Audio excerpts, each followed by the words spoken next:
Good day, everybody, and welcome to another edition of the Military and Foreign Affairs Network. I am your host, the voice of reason. Today, we are continuing our ongoing coverage of the conflict that is taking place inside of Sudan. So, heavy fighting continues in the capital, Khartoum. Essentially, what we have going on right now in the country, in the capital, is large numbers of rapid support forces that have made their way into the both the suburbs and inner city of Khartoum.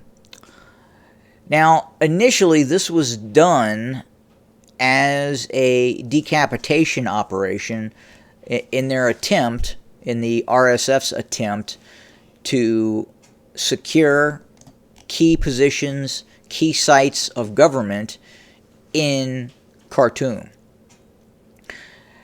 Now, once they were unable, the RSF was unable to capture, kill, and take control of key members of the Sudanese military. And then once we saw the Sudanese Air Force, and with the support of the Egyptian Air Force as well, start to strike convoys and columns of RSF forces, they had no choice but to converge and flee into the inner city in hopes of avoiding the overwhelming air power of the Sudanese Air Force and especially Egyptian assets as well.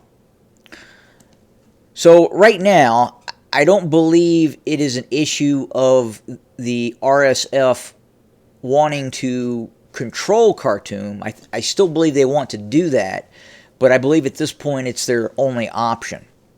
If they were to try to flee Khartoum, and eventually they're going to start running out of supplies in Khartoum, but if they flee Khartoum, they're going to be engaged by the joint forces of the Egyptian Air Force and the Sudanese Air Force in these very flat roadways that lead out of Khartoum. Their only other option for the RSF is to flee southwest towards their strongholds in Darfur. That's option two, and option one. And option two isn't really an option because, again, they would be attacked on these roadways.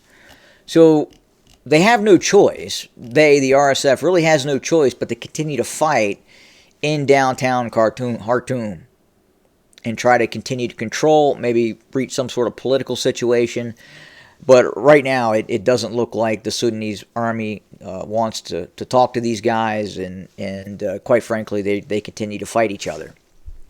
And with some of the most heaviest fighting continuing near the international airport, it is reported that the RSF controls the international airport, controls areas around the international airport, and there's also fighting taking place on the northeast quadrant of Khartoum as well. So there are these pockets of RSF fighters all over the capital with large formations of RSF near the international airport, near the Ministry of Defense headquarters, and that's where we're seeing quite a bit of fighting taking place.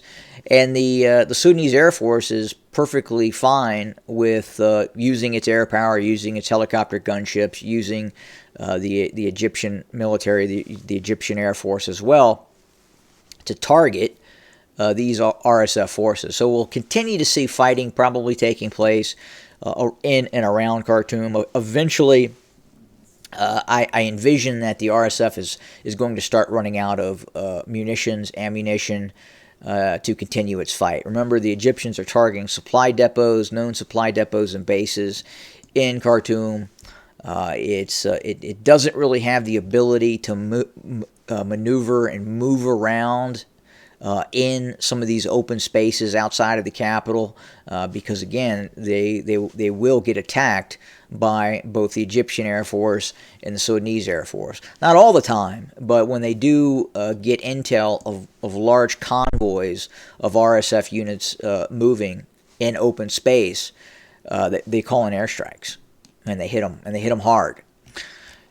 And that's kind of where we're at for right now. We'll continue to monitor the situation. Still heavy fighting occurring, very, very brutal, nasty battles taking place, reports of lots of dead bodies everywhere.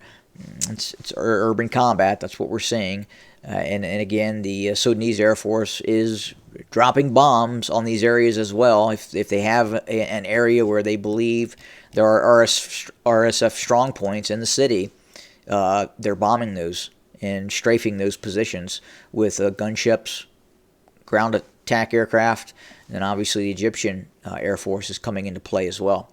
So a very dense urban environment, lots of fighters in the equation, and we'll continue to watch what is happening. We'll continue to cover, and we'll have more information very, very soon. Thanks for joining us today. More to come. Have a good day.